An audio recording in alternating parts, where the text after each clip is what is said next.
Welcome back to the End Zone Edge. Folks, I'm your host, Mark Donovan, and we've got to talk about the New England Patriots. What is going on in Foxborough? This is a team steeped in one of the most dominant histories in all of professional sports. 6 Lombardi trophies, the Brady-Belichick dynasty that stretched across 2 decades.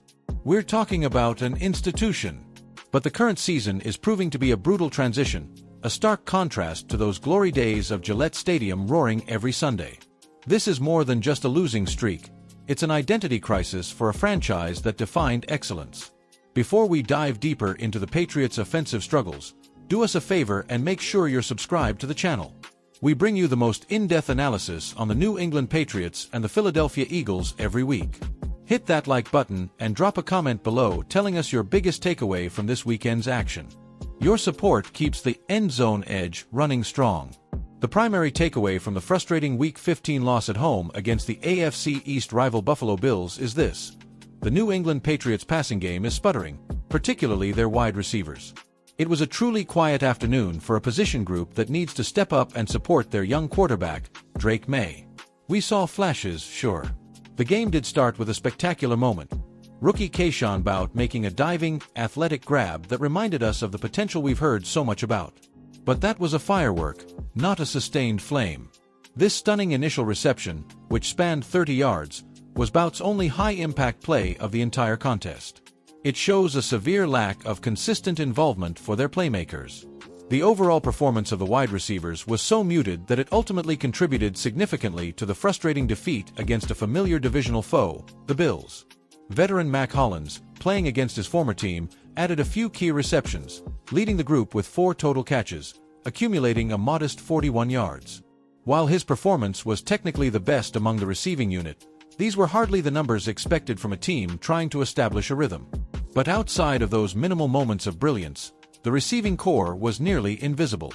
Think about this: the entire Patriots receiving core managed just 8 receptions combined. Maye, in his development, is being hampered. His completed passes were leaning heavily on running backs and tight ends. 6 of his 14 completions went to those positions. This tendency is a classic tell of a quarterback struggling to find open wideouts, or wideouts struggling to get open against NFL coverage. This is a massive hurdle for a first-year signal caller like Maye, who needs reliable, consistent targets to mature. The statistical reality is jarring and speaks volumes about the lack of separation and execution. Star wide receiver Stefon Diggs, who the Patriots desperately need to be a major factor, finished with just 3 receptions for 26 yards, the 4th best performance among all players on the team in terms of yardage. That initial, impressive 30-yard grab by Boutte? It was his only catch of the game. The names we need to hear more from, like Demario Douglas and Kyle Williams, didn't even register a single reception. This lack of production is a monumental concern, especially as the Patriots look to build a post-Brady identity and reclaim their standing in the AFC East. The failure to execute long passes, which the team had successfully utilized in prior weeks, further crippled their offensive diversity. An attempted deep pass to Hollins, which could have drawn a defensive pass interference penalty on Tre'Davious White and potentially flipped field position, instead resulted in Maye's first interception after the non-call, highlighting both execution and luck running against New England. Now, if the passing game was the problem, the running game was the miracle cure, at least for a while. The only reason this game stayed competitive was the incredible, punishing work on the ground. All 4 of the Patriots' touchdowns were scored on the ground. This reliance on the run game underscores the fundamental imbalance in the current offensive scheme. First, it was the legs of Maye himself, showcasing the dual-threat ability that makes him such an intriguing prospect. He extended plays, used his mobility in the red zone, and punched in the first 2 scores. This demonstrated his commitment and his Patriots-level grit. Then, the true explosion came from the backfield. Travion Henderson, with 2 breathtaking touchdown runs of 52 and 65 yards, showcasing the kind of breakaway speed that can change the momentum of any game instantly. These long-distance sprints are a testament to the offensive line's efforts and Henderson's vision, but they mask the deeper offensive deficiencies. The reality is, an NFL offense cannot survive in the modern era on just the running game alone, especially in the competitive AFC East, where high-powered offenses from teams like the Bills and Dolphins can light up the scoreboard in an instant. This one-dimensionality made the offense predictable, contributing to crucial late-game failures, including a botched fourth down conversion and an inexplicable kick out of bounds. You could hear the frustration in the post-game comments, an emotion that's becoming far too familiar to the loyal, yet demanding, New England faithful. This Patriots fanbase is used to championships, not these painful rebuild moments. We caught up with Stefon Diggs after the game, and he didn't mince words. He said, and I quote, "We can't have a lapse in performance, neither mentally nor physically. When you play a team like that, the Bills, they're used to playing from behind. They're used to the struggle, to the fight, and giving their best effort. They've been together for a few years and have led the division for a good while. So, to overcome that hurdle, you've got to play football for the 60 minutes and execute the game plan at a higher level." That's a clear call-out to the focus and execution that was missing, a stark reminder that the dynasty-era Patriots were defined by their relentless, four-quarter execution and their winning mentality. Coach Mike Vrabel, a man who knows a thing or two about what it takes to win in this league, both as a player in the dynasty and now as a coach, took responsibility for the aggressive, late-game decisions. Talking about the costly failed fourth-down conversion that sealed the defeat, Vrabel commented, "I thought that, despite the few opportunities that they had, today we did manage to make several important plays. So, on that drive we needed for our offense, I was confident and sure that we would catch the ball, advance, and score a touchdown. But we didn't. That's why I took the gamble." A gutsy call, but one that ultimately highlights the lack of faith in the current state of the passing attack to manage the clock and distance needed in a critical moment.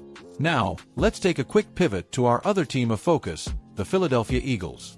While the Patriots struggle to find their identity, the Eagles are wrestling with the pressure of a Super Bowl-caliber identity. The environment at Lincoln Financial Field is electric, but it's also demanding. Think about the legacy there. The fierce, passionate Philly fans, the history of greats like Reggie White, Brian Dawkins, and the unforgettable underdog run to win Super Bowl 52 with the iconic Philly Special. That victory over the Patriots, by the way, is still a very sore spot for New England supporters.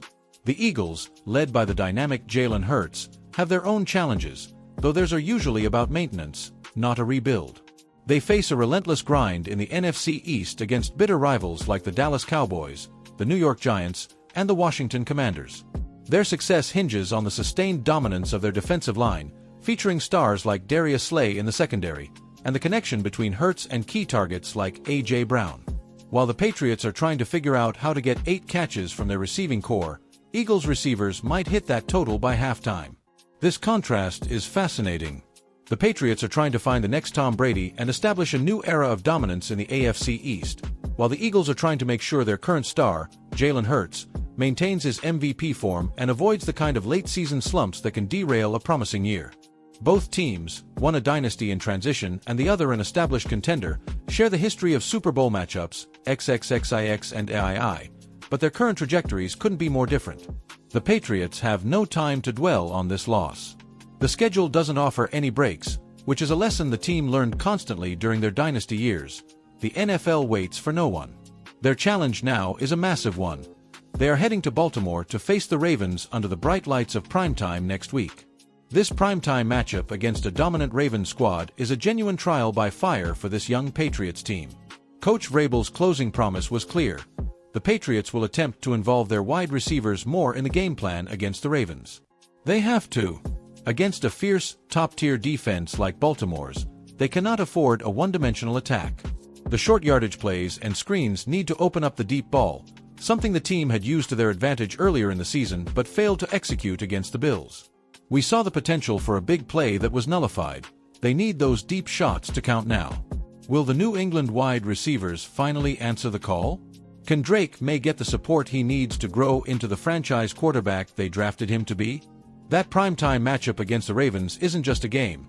It's a litmus test for the heart and future of the Patriots offense and a crucial moment for their playoff hopes, however slim they may be. The NFL season is a marathon, not a sprint, but right now, the Patriots are tripping on their own shoelaces. They have the legacy. 6 Super Bowl trophies are proof of that resilience. Now, they need to tap into that fight, that Patriot way mentality that defined the last 2 decades. For Eagles fans, the message is simple. Enjoy the run, but demand execution, because in the NFC East, complacency is a death sentence.